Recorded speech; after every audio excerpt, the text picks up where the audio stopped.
오늘의 말씀은 로마서 2장 1절로 4절까지입니다. 그러므로 남을 판단하는 사람아, 누구를 막론하고 내가 핑계하지 못할 것은 남을 판단하는 것으로 내가 너를 정죄함이니 판단하는 내가 같은 일을 행함이니라. 이런 일을 행하는 자에게 하나님의 심판이 진리대로 되는 줄 우리가 아노라. 이런 일을 행하는 자를 판단하고도 같은 일을 행하는 사람아, 내가 하나님의 심판을 피할 줄로 생각하느냐?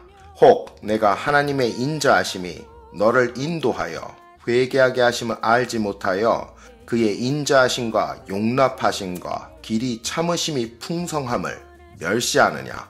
오늘의 본문은 판단하는 자들에 관한 이야기입니다. 특별히 로마서가 쓰여진 상황에 비추어 보면 율법으로 이방인 크리스찬들을 정죄하던 유대인 크리스찬들에게 대한 비판이라고 보실 수 있습니다. 그런데 그런 배경을 알고 나서도 오늘 말씀을 이해하는 것이 아주 쉽지는 않습니다. 먼저 판단이 나쁘다고 하시는데 죄를 보고 의로운 분노를 품는 것도 판단이고 보면 이 말씀이 쉽게 이해가 가지는 않습니다. 이 말씀을 제대로 이해하기 위해서는 먼저 2장 1절을 자세히 살펴볼 필요가 있습니다. 2장 1절은 그러므로 하고 시작하고 있습니다. 다시 말해서 앞에서 서술한 어떠한 이유 때문에 라고 말할 수 있습니다. 1장의 끝에서 말한 이유 때문에 그렇다는 것입니다.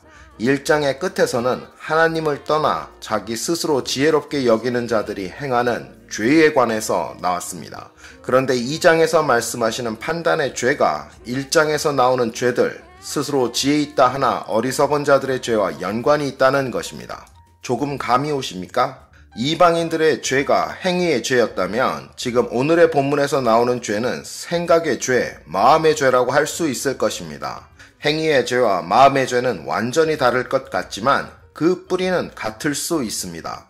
게다가 1절에서 분명히 바울 사도는 판단하는 자들도 행동으로 죄를 짓는 자들과 같은 죄를 짓고 있다고 말씀하십니다.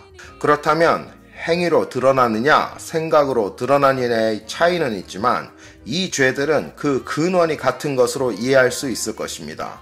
다시 말하면 이 판단의 죄 역시 1장 22절에서 바울 사도가 말씀하셨듯이 스스로 지혜 있다 하나 어리석게 되어버린 죄인 것입니다. 21세기 가장 영향력 있는 복음주의 신학자 중에 한 분이신 존 스토트 목사는 이 판단의 죄를 토마스 홉스의 말을 빌어 남의 약점을 주시하는 것으로 자신들을 더욱 아껴야 할 이유를 삼는 죄라고 이야기합니다. 쉽게 말하면 남들이 어리석고 연약하면 할수록 자기가 더 올라간다고, 더 높아진다고 믿는 자들의 죄를 말한다는 것입니다. 남의 불행이 나의 행복이 되는 죄가 판단의 죄입니다. 자기 의의를 높이기 위해 남의 불행을 자꾸 캐내는 죄, 그것이 바로 판단의 죄인 것입니다.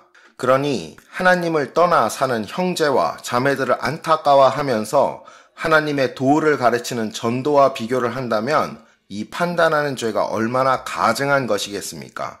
다시 정리하겠습니다. 판단의 죄라는 것은 하나님의 마음을 품고 형제와 자매들을 죄에서 돌이키게 하기 위해 권면하는 것과는 다른 죄입니다. 행위로는 남의 죄를 밝히니까 같은 것처럼 보일지 모르지만 속 마음속에서는 하나님의 심령이 아니라 자기 자신의 의의를 세우려는 마음이 가득한 것이 오늘 말씀에 나오는 판단의 죄입니다. 그리고 이런 판단의 죄를 유대인 크리스찬들이 이방인 크리스찬들에게 행하고 있었다는 것입니다. 모세의 율법을 지켜야 구원에 이를 수 있다고 이방인 크리스찬들을 주눅들게 하고 겁먹게 한 이유는 이방인 크리스찬들에게 하나님의 율법을 가리키고자 하는 선한 마음에서 한 것이 아니라 그들이 가지고 있지 못한 것을 자기들은 가지고 있다는 선민의식과 율법이라는 하나님의 선물을 통해 이웃을 살리기보다는 자기 자신을 높이려는 자기 의의 죄를 그들은 저지르고 있었다는 말씀인 것입니다. 그리고 그들이 이런 행악을 하게 된 배경에는 그 심중에 하나님의 뜻이 아니라 자기들의 의가 서 있기 때문이라는 것입니다. 자기가 하나님의 자리에 서서 자기 보기에 좋은 대로 판결을 하는 재판장 노릇을 하는 것, 그것이 판단의 죄의 본질이라는 것입니다. 하나님을 주인으로 모셔야 할 자들이 자기 자신이 주인이 되어 죄를 저지르고 있다는 바울 사도의 엄한 질타가 오늘 말씀의 핵심입니다. 그러나 하나님의 뜻대로 살아가는 것은 쉬운 일은 아닙니다. 일단 우리는 하나님의 뜻을 잘 모른다는 것을 인정해야 합니다. 인생의 고비고비마다 우리는 수많은 결정을 하고 삽니다. 그런데 그 많은 결정 가운데 하나님의 뜻을 구한 적은 과연 얼마나 됩니까? 특히나 현대와 같이 복잡한 세상에서는 그냥 평범한 사람도 수없이 많은 차원의 관계와 의무와 계약 사이에서 살아가야 합니다. 그리고 이런 복잡함 속에서 우리는 선택의 여지도 없이 나의 안전을 위한 결정을 내리도록 강요받으며 살고 있는 것처럼 느껴집니다. 실상이 이런데 하나님의 뜻을 우리 삶 속에서 따라가기란 쉬운 일이 아닌 것처럼 느껴집니다. 그리고 그것이 당연한 것 같다고 생각이 듭니다. 그러나 오히려 많은 믿음의 선진들은 하나님을 신뢰하면서 하나님의 뜻을 따르려고 내린 결정이 무한한 가능성의 문을 열어주고 진정한 자유를 누리게 하며 그리고 그렇게 살도록 이끄신다고 간증하고 있습니다. 너무 힘들어서 시작한 탈세가 결국은 나의 비즈니스를 파괴하는 원인이 될 수 있는 것과는 달리 과감히 하나님의 뜻을 따르기 위해 정직한 비즈니스, 남을 위하는 비즈니스를 했을 때 오히려 형통의 복을 누리고 자신은 올가매던 재정의 부담으로부터 놓여놨다는 간증들은 너무 유명한 것들이 많습니다.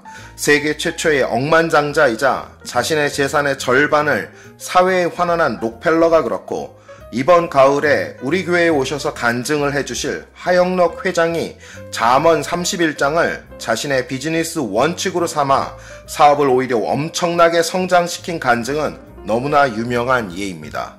하나님의 뜻이 아닌 다른 모든 것들을 따라가는 것을 죄라고 할 때 돌아가신 정인수 목사님께서는 작은 죄가 죄의 죄를 불러 결국엔 나의 목줄을 잡고 죄가 원하는 대로 나를 이리로 저리로 끌고 다니는 것이 하나님을 모르는 자들의 인생이고 이를 끊게 해주실 유일한 분이 우리 주 예수 그리스도이신 것과 이런 죄로부터 벗어난 자유로움을 살기 위해서는 오직 하나님의 뜻을 지키며 살아가는 길 외에는 자유를 누릴 길이 없음을 역설하시던 생수의 강에서의 강의는 아직도 제 귓가에 생생합니다.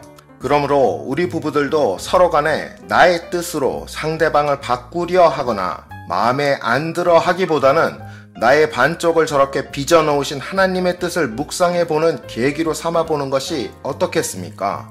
단점보다는 장점을 통해 나와 가족을 위한 하나님의 예비하심을 보고 단점을 통해서는 내가 메꿔줘야 할 의무를 생각하는 것이 나와 나의 가정을 지켜나가는 지혜일 것입니다. 어려운 이야기를 너무 쉽게 한다고 생각하실 수도 있습니다.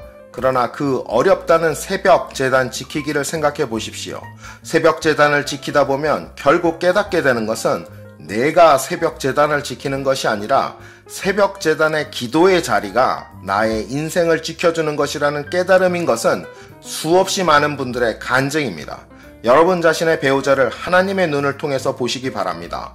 내 마음속에 내가 불쑥 나서서 나의 아내, 나의 남편을 판단하기 전에 나의 아내를 지으신 나의 남편을 지으신 하나님의 눈으로 잠시 아내와 남편을 바라보시기 바랍니다. 그렇게 한다면 나의 생각에 모자란 점으로 보이는 것이 내가 능력을 발휘해 메꿔줘야 할 기회로 보이기도 하고 나의 가치를 증명할 기회가 되기도 할 것입니다. 부부는 서로 판단하고 비난하라고 평생 같이 살도록 인도된 사람들이 아닙니다.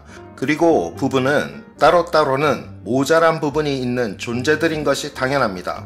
합하여서 하나가 되는 부부가 떨어져 있을 때도 완전한 것이 오히려 이상한 것입니다.